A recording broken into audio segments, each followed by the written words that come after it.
आराध्य देव जी के श्री जुगल चरणों में कोटि सह नमन। मंच पर मंचासीन पूज्यपाद आचार्य स्वामी श्री पूर्ण चेतन जी महाराज की श्री जुगल चरणों में कोटि सह नमन। मंच पर मंचासीन स्वामी विनय सागर जी महाराज, भरत बाबा,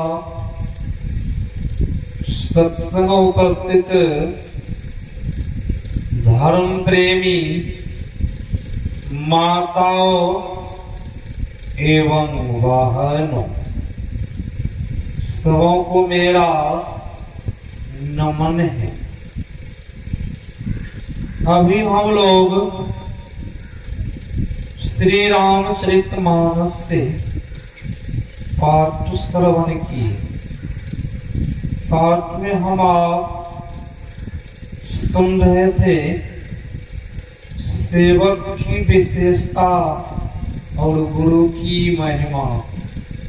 स्वामी की क्या महिमा है। संत महापुरुष ऋषि उपनिषद ग्रंथ और भगवान श्री राम ने कहा सेवकों को हाथ पैर आंख के समान होना चाहिए और स्वामी को मुख के समान। सेवक का अर्थ होता है जो सब प्रकार से सेवा करे, वही सेवक। जो सब प्रकार से सेवा करते हैं उनमें स्वामी उन पर खुश रहता है।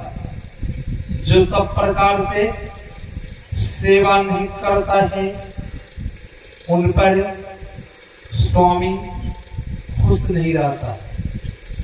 जिस तरह किसी का पुत्र हो सब तरह से सेवा करे तो पिता उन पर खुश रहते और धन संपत्ति अनवारी की चाबी भी दे देते, उनको मालिक बना देते। इनको जो सब प्रकार से सेवा करते, जो सेवा सब प्रकार से नहीं करते हैं उनको पिता चाबी नहीं देते। क्यों?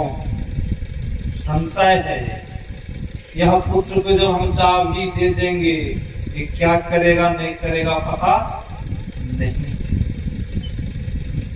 उसी तरह सेवक है। सेवक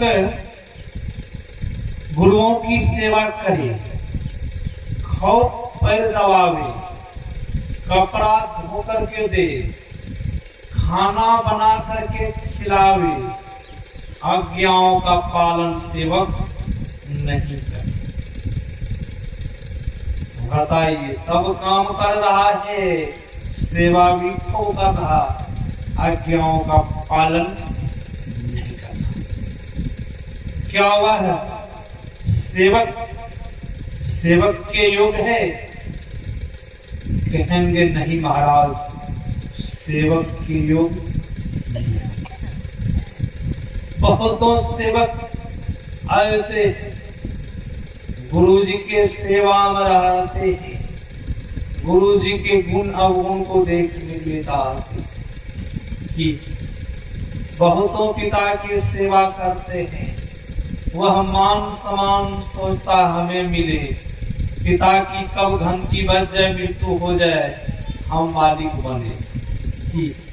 ऐसे भी बहुत सेवक हैं, सोचते हैं गुरु जी की कब मृत्यु हो जाए हम गद्दी के मालिक बने जाए। संत महापुरुष ऋषि कहते हैं ऐसे सेवकों कभी सुख प्राप्त नहीं कर पाता।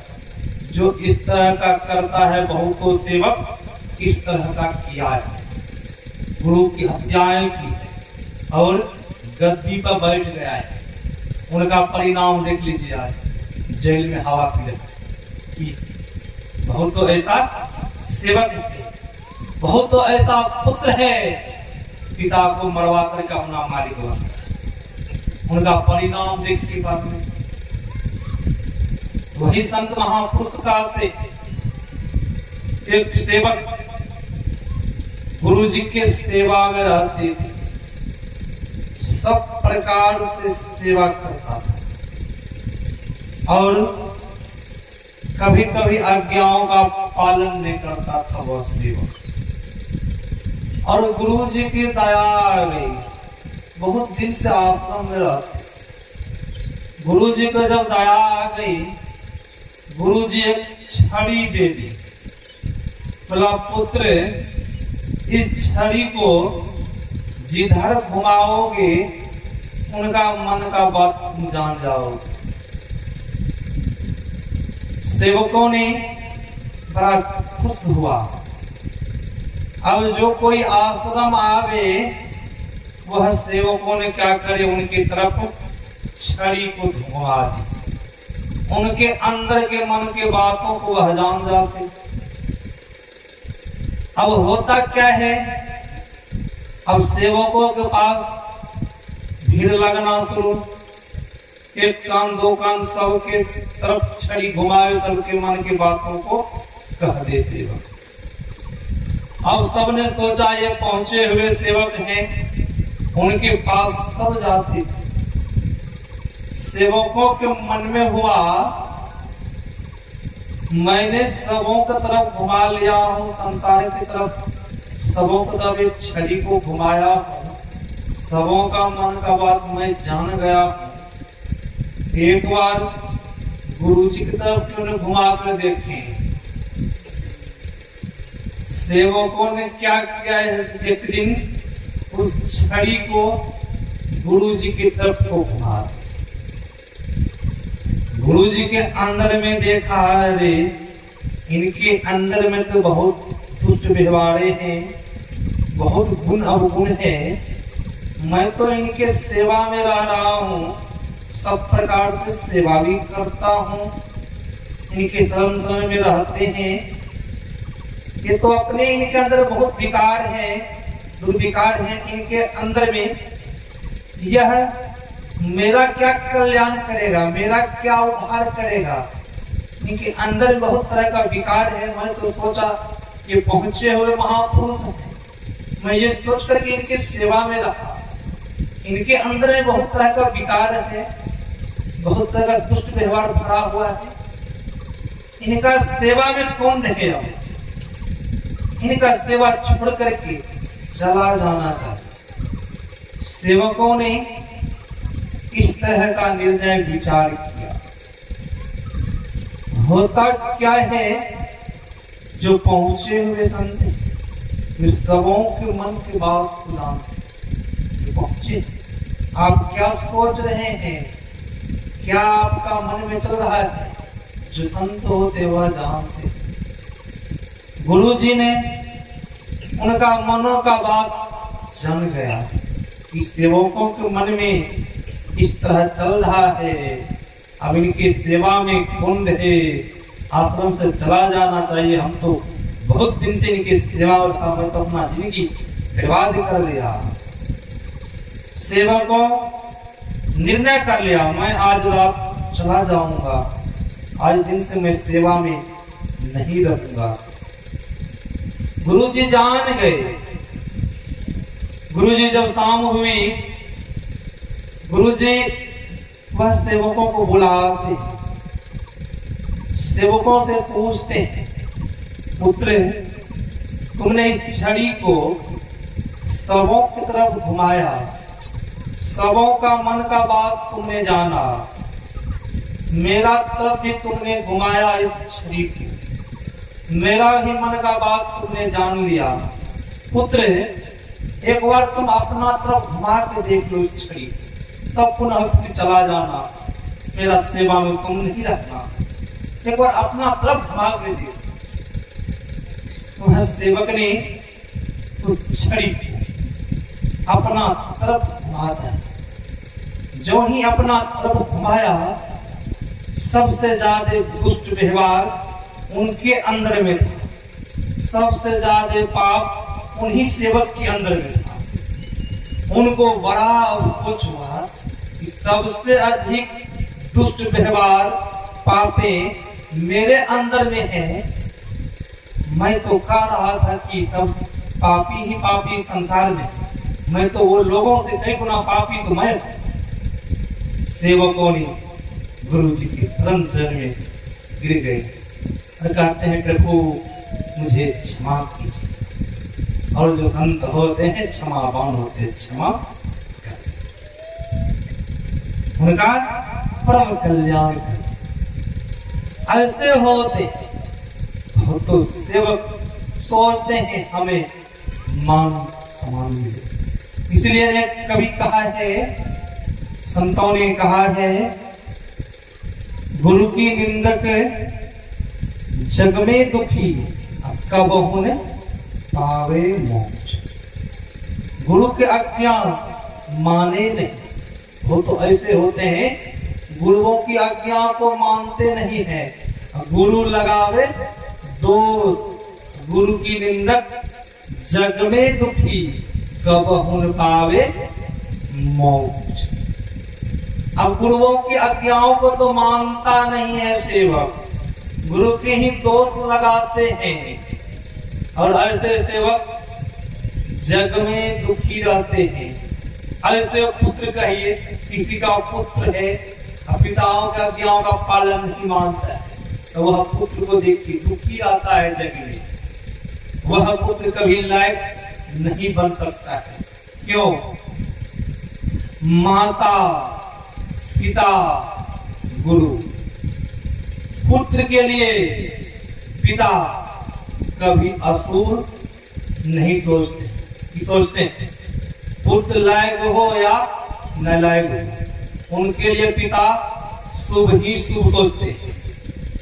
उसी तरह शिष्य सेवक नलायक हो या लायक, गुरु जो होते हैं उनके लिए शुभ ही शुभ सोचते। और सेवक क्या सोचते हैं, हमें कब गुरु गद्दी मिल जाए। कि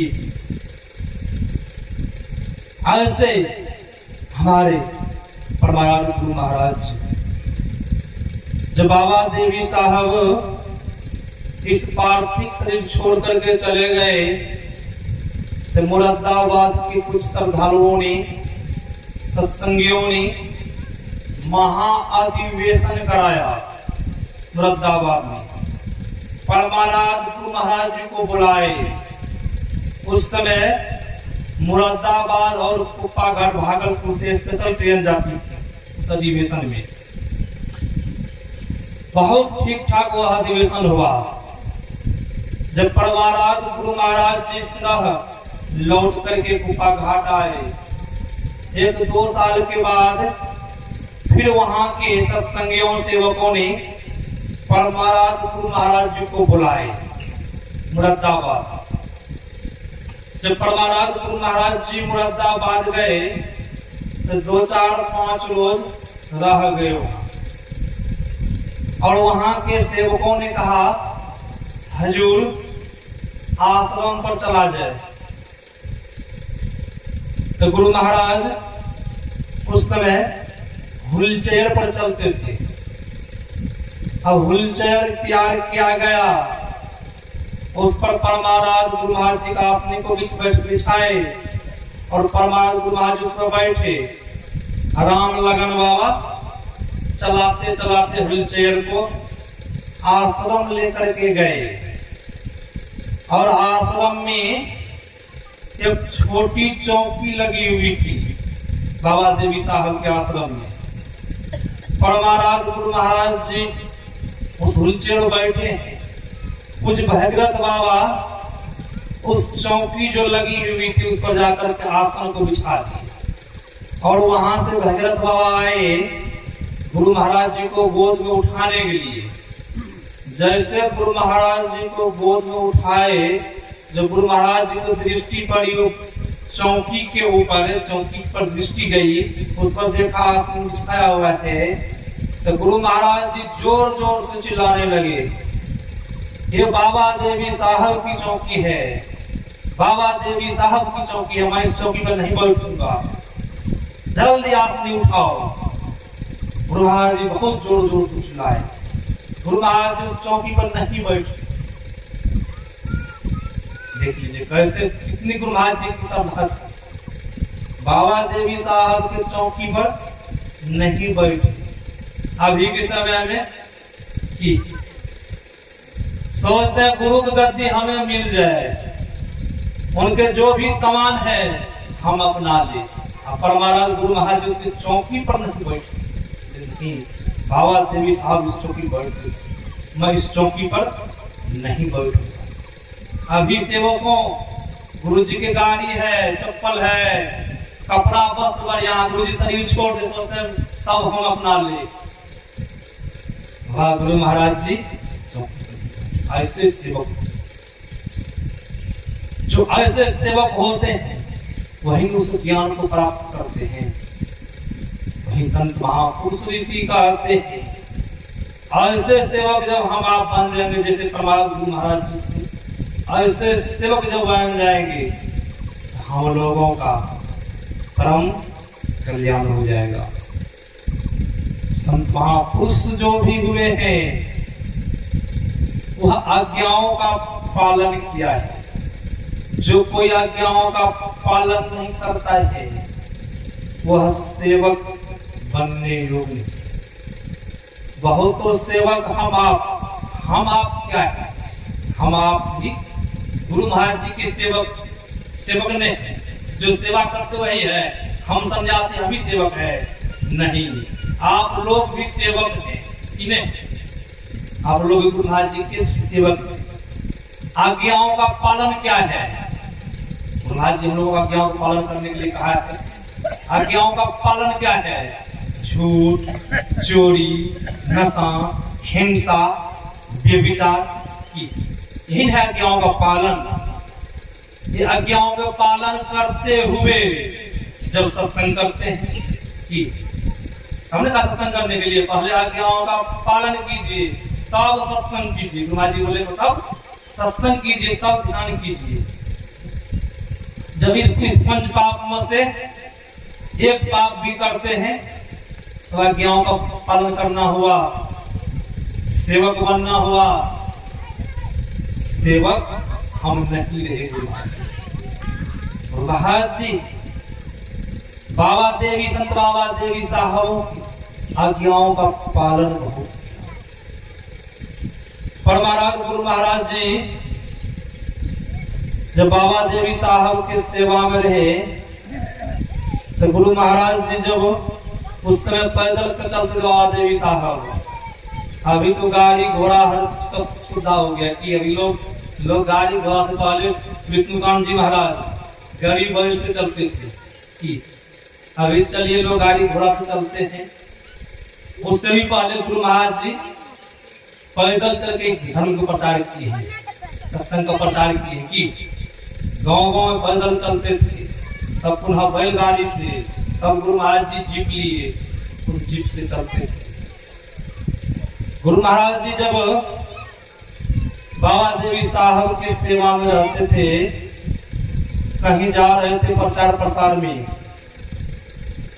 तो बाबा देवी साहब एक जगह विश्राम किए और परमाराज गुरु महाराज जी भोजन बनाए।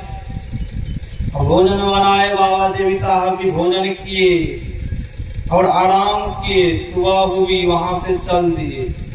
जब वहां से फिर चलते चलते और अमुक जगह पहुंचे, वहां जब विश्राम करने लगे, वहां जब विश्राम करके जब उठे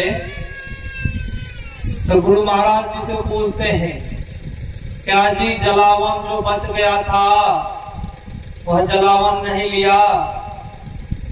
तो परमाराज गुरु महाराज जी ने कहा, वो तो जला हुआ जलावन था, मैंने वहीं छोड़ दिया।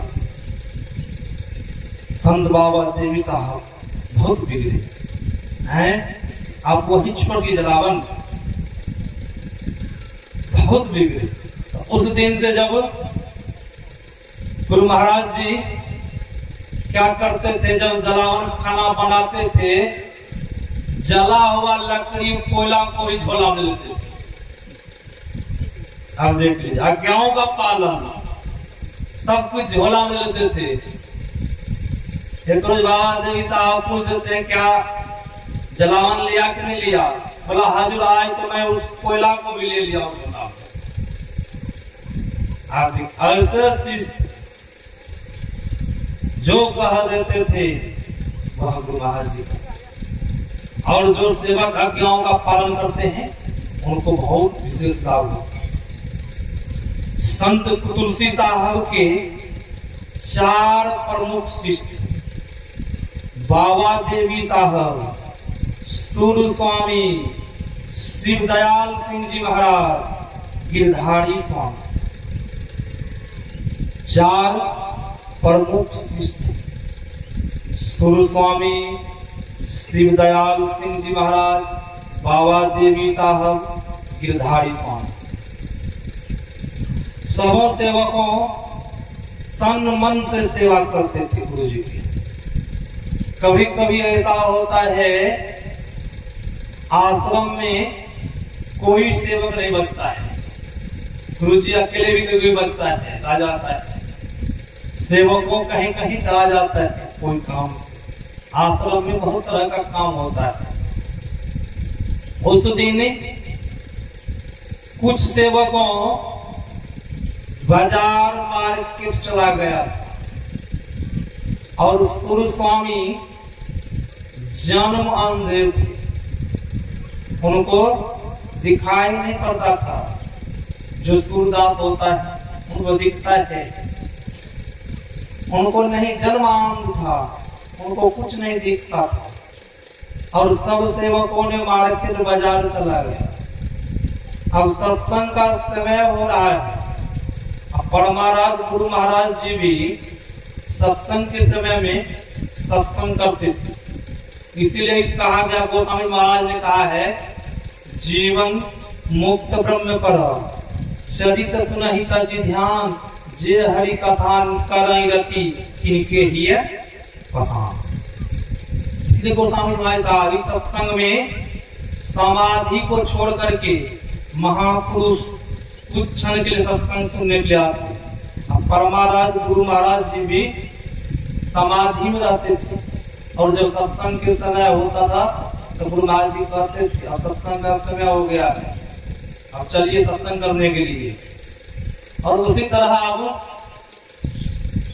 तुलसी साहब के आश्रम में सत्संग का समय हो गया है। अब कोई सेवक नहीं है वहां पाठ करने वाला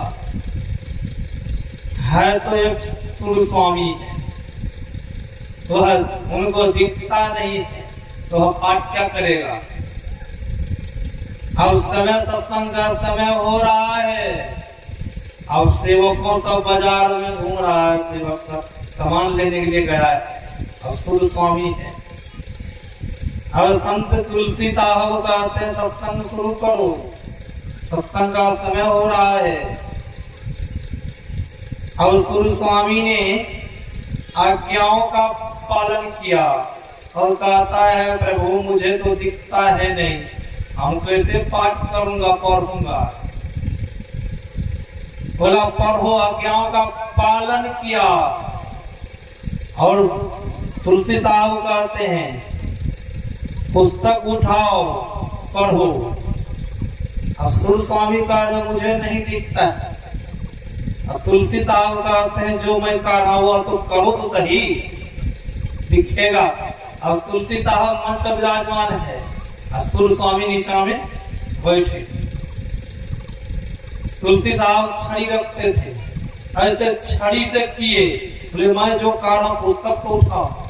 जो ही छड़ी उनके शरीर में टच किया, तटा, वैसे ही आंख में रोशनी आ गई। श्री सद्गुरु महाराज की जय। पढ़ना शुरू कर दिया। ये कहाँ हुआ? आज्ञाओं का पालन किया। जब सूर्य स्वामी आज्ञाओं का पालन नहीं करते, पुस्तक नहीं उठाते, आंख में रोशनी आती। आंखों में रोशनी। ऐसे होते जो आज्ञाकारी सेवक होते। आर्य समाज के प्रवर्तक दयानंद सरस्वती जी महाराज, उन्होंने गुरुओं के खोज में बहुत अमुक स्थान गया, उनको गुरु नहीं मिल रहा था। जिस तरह हमारे गुरु महाराज जी की बहुतों पंथ में, बहुतों संप्रदाय में गए कि गुरु की तलाश में, खोज में, जिस तरह गुरु मिलना चाहिए उस तरह गुरु नहीं मिल रहा था। इसलिए उन्होंने खोजते खोजते कौन धीरजलाल गुप्त जी से संत मत को समझा। 3 महीना तक समझते रहा महाराज गुरु। 3 महीना तक रात में जा करके संत मत को जाना। गुरु महाराज जी कभी कभी कहा करते थे, मैं जब से संत मत में आया हूँ नहीं तो भर पेट खाया हूँ, नहीं पूरी नींद से सोया हूँ। और आज गुरु महाराज जी करते थे।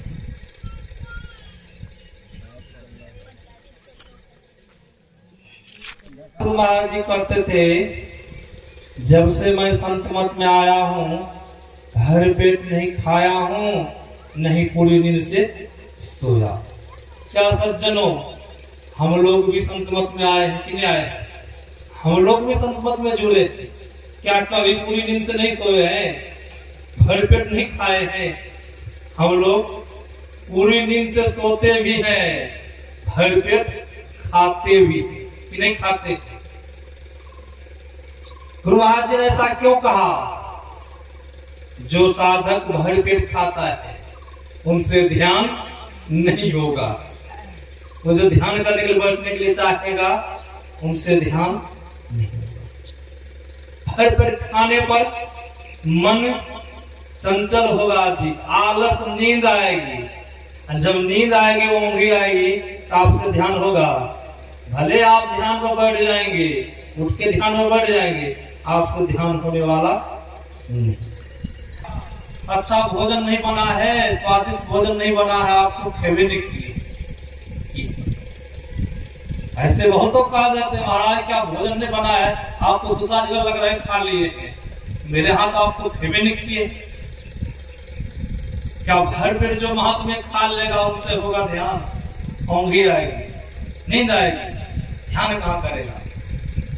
इसीलिए परमार गुरु महाराज ने अब आर्य समाज के स्वामी दयानंद सरस्वती जी महाराज गुरुओं की खोज में उनको पता चला गुरु हैं, उनका नाम है विरजानंद जी महाराज। जनमान थे, बहुत पहुंचे हुए संत थे। जब स्वामी दयानंद सरस्वती जी को जब पता लगा उनके संबंध में, तो उनके खोज में पता लगाते लगाते उनके आश्रम में पहुंचे। दयानंद सरस्वती जी जब उनके आश्रम में पहुंचे, उस समय स्वामी विरजानंद जी महाराज ध्यान में बैठे थे अपने रूम को लगा करके। और स्वामी दयानंद सरस्वती जब उनके आश्रम में पहुंचे, जब देखा कोई नहीं आश्रम में, उस दरवाजा को खटखटाते जिसके अंदर में स्वामी विरजानंद जी महाराज ध्यान कर रहे थे। जो ही दरवाजा को खटखटाते हैं, उधर से आवाज आती है, कौन? तो स्वामी दयानंद सरस्वती जी ने कहा, मैं इसी कौन को जानने के लिए मैं यहां तक आया।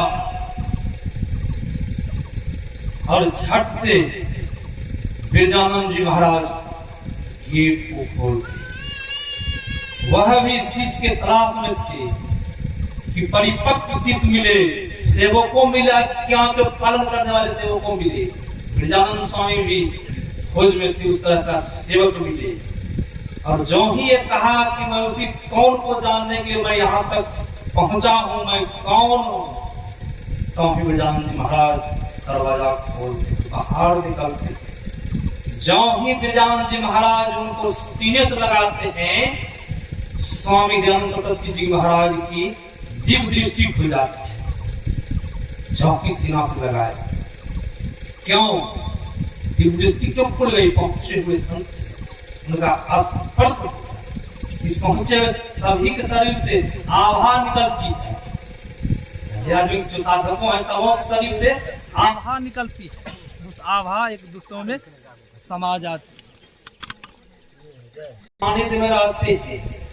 एक न एक दिन वह भी गुरु बन जाते हैं कि उनका संग के प्रभाव से संग का रंग लगता है।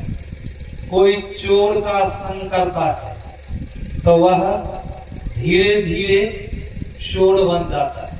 अब कोई चोर साधु का संग कर ले, देख लीजिए चोर उनके संग में, साधु के संग में कहीं चल जाए, जितना मान सम्मान साधुओं को मिलेगा उतना उस चोर का भी मिलेगा। कि वहां चोर कोई कहेंगे चोर है, वहां कहेंगे नहीं संत महापुरुष के साथ में आए, ये भी संत महापुरुष। ऐसा संत का प्रभाव हो, इसीलिए संत महापुरुष कहते, ऋषि कहते हम लोगों को संग करने की। किनका संग करे? संग किनका कहेंगे? महाराज बात आ जाएगी, हाँ हम संग करेंगे मेरा जीविका ही खत्म हो जाएगा। कि बहुत तो ऐसे कहने वाले कह देंगे मेरा जीविका जो बाल बच्चा खेती है, जब हम भी महात्मा बन जाएंगे तो उनको कौन कमा के खिलाएंगे। कि संतों ने कहा आप लोग सब गृहस्थ हैं, गृहस्थ जीवन में रहते हैं, आप लोग खेती करते हैं, आप लोग कभी कभी खीरा भी लगाते हैं। कि खीरा जब लगाते हैं, जब खीरा लत बढ़ता है तब वह फल फूल भी देता है। वह लत में वह खीरा अपने दोस्त मित्र सगे संबंधी के साथ में रहता है। कि सतगृहस्थ में क्या करता है?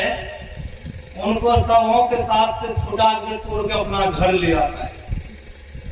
और वह खीरा कहता है देखो मैं सगे संबंधी दोस्त मित्र के साथ में मैं किस तरह रहता था। तो खीरा कहता है, उस खीरा को जब सब गृहस्थ उसको छिलता है, जब काटता है तो बीच में 3 भाग रहता है। वह खीरा कहता है मैं सगे संबंधी मित्र के साथ में तुम्हें रहा था, तुमने मुझे फुटा करके ले आया तो अपना घर देखो मैं किस तरह से रह रहा था। कि खीरा सबके साथ में रह रहा था, सगे संबंधी दोस्त मित्र के साथ में, और सबसे अलग रहता था। उनका कहना मैं सबसे अलग रह रहा था। उसी तरह एक संत हुए बंगाल में राम कृष्ण जी महाराज, उनका कहना है राजाओं के यहाँ नौकरानी काम करती है। नौकरानी को जब कोई पूछते हैं घर मकान किनका है तो वह नौकरानी कहती है ये घर मकान सगे संबंधी जो भी कुछ है सब मेरा ही मेरा है। कि ऐसे हाथ अपना तरफ कर देती है नौकरानी, सब मेरा ही मेरा है। नौकरानी का मन जानता है ये सब जितना घर मकान है जमीन जलाल है ये सब मेरा नहीं है, सब मालिक का है। मालिक के हुक्म होते ही सब कुछ छोड़ करके चला जाना पड़ेगा। कि हम लोग इस बात को मानते हैं, हम आप जो इस संसार में रहते हैं घर जमीन मकान सब मेरा मेरा मेरा, ये पता है उस मालिक का है, उनका हुक्म होते ही सब कुछ छोड़ करके चला जाना पड़ेगा। क्या कुछ लेकर के जाएंगे? कुछ लेकर के नहीं जाएंगे। महापुरुष कहते हैं जब कुछ लेकर के नहीं जाएंगे तो क्यों बेईमानी करते हैं? जमीन क्यों हड़प लेते हैं भाई का? नहीं हड़पना चाहिए कि जमीन लेके जाएंगे साथ में, नहीं लेके जाएंगे। तब क्यों हम बेविचार कर्म करते हैं, झूठ बोलते हैं, नशा खाते हैं? क्यों? कुछ साथ में लेके जाएंगे? नहीं जाएंगे। संतों ने कहा साथ में लेकर के जाएंगे। क्या ले जाएंगे? जो सत्य कर्म कर रहे हैं, कि जो सत्य कर्म हम कर रहे हैं, इनको साथ लेकर के जाएंगे। इसी के अनुसार फिर पुनः जन्म होगा। जिस तरह का हम कर्म किए हैं, इन्हीं कर्म के अनुसार हमें शरीर मिलेगा। जरा विचार करें, उपनिषद ग्रंथ को पढ़, तब ने ज्ञान होगा। अभी बहुत तो ऐसे हैं सत्संगी है, उनके घर में सत्संग योग पुस्तक नहीं है। कि गुरु महाराज जी का ने कृपा की थी, जब आप लोग सत्संग योग को नहीं पढ़िएगा, नहीं समझिएगा, इनके मुताबिक नहीं चलिएगा, कुछ क्षण के लिए सत्संग योग का ज्ञान लुप्त हो जाएगा। कोई ऐसे महापुरुष इस धरातल पर आएंगे, पृथ्वी पर आएंगे, पुनः ये संत मत का ज्ञान पुनः प्रकाश होगा। इसी संत मत की सत्संग योग को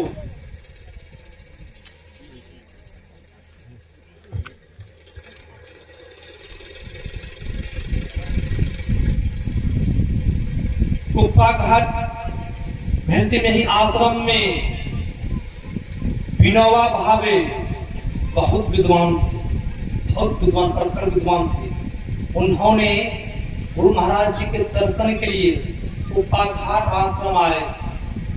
गुरु महाराज जी कहीं गए, गुरु महाराज जी नहीं थे आश्रम में।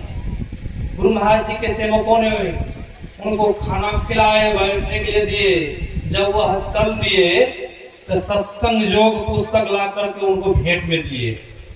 और विनोबा भावे ने कहा, मेरे यहाँ बहुतों पुस्तक टोकरी में पड़ी हुई है, मुझे पढ़ने का समय नहीं है, ये भी पुस्तक उसी टोकरी में पड़ी रहेगी।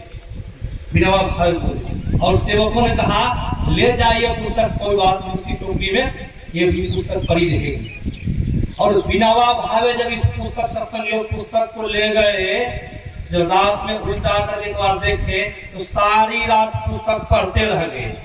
और खाना पीना उनकी भूख मिट गई, नहीं खाते नहीं सोते थे, और सत्संग योग पुस्तक को पढ़ते रहे कई दिनों तक। उनके जो जान पहचान के सगे संबंधी मित्र थे, तो गुरु महाराज जी को आकर के बोले, पर महाराज गुरुदेव आप कौन सा पुस्तक दे दिए हैं विनोबा भावे को? वो तो नहीं भोजन भी नहीं करते, नहीं खाते हैं, नहीं रात में सोते हैं, दिन रात को पुस्तक पढ़ते रहते हैं। आप देखिए ऐसे पुस्तक सत्संग योग बहुतों संत की संग्रह है इसमें, फिर भी हम आप इस सत्संग योग पुस्तक को नहीं रख सकते। सत्संग योग पुस्तक प्रत्येक सत्संगी को रखना चाहिए, घर में पढ़ना चाहिए, तब उनके मुताबिक चलना भी चाहिए, तब संत मत का ज्ञान होगा। हम आप बहुतों का भी ज्ञान है, कौन भजन कब जमाना चाहिए, कैसे स्तुति वृत्ति करनी चाहिए, इनके बारे में उनको पता ही नहीं। पता कब चलेगा? जब हम आप वेद उपनिषद ग्रंथ को पढ़ेंगे, तब पता चलेगा। महापुरुष का उनकी बताए मार्ग पर चले, तब लाभ होगा। ऐसे अपना आप जिस तरह विद्यालय कॉलेज में पुस्तक रखी हुई है, विद्यार्थी जाकर उल्टा पुल्टा ले, क्या उनको ज्ञान होगा? वहाँ शिक्षक ने, गुरु जी ने, कि वहाँ विद्यालय में गुरु जी है बताने वाले, उसी तरह सेवकों को गुरु जी के पास जाना चाहिए, समय निकाल करके, और घर परिवार में भी रहिए। ऐसा संत महापुरुष ने कहा है कि घर परिवार को त्याग दीजिए, मेरे सेवा में आप रहिए। आप घर परिवार में रहते हुए आप हीरा के समान बन करके रहिए और सत्संग भजन करते रहिए, इसी में आप लोगों का लाभ होगा। यही आप लोगों की सेवा में सुनाया।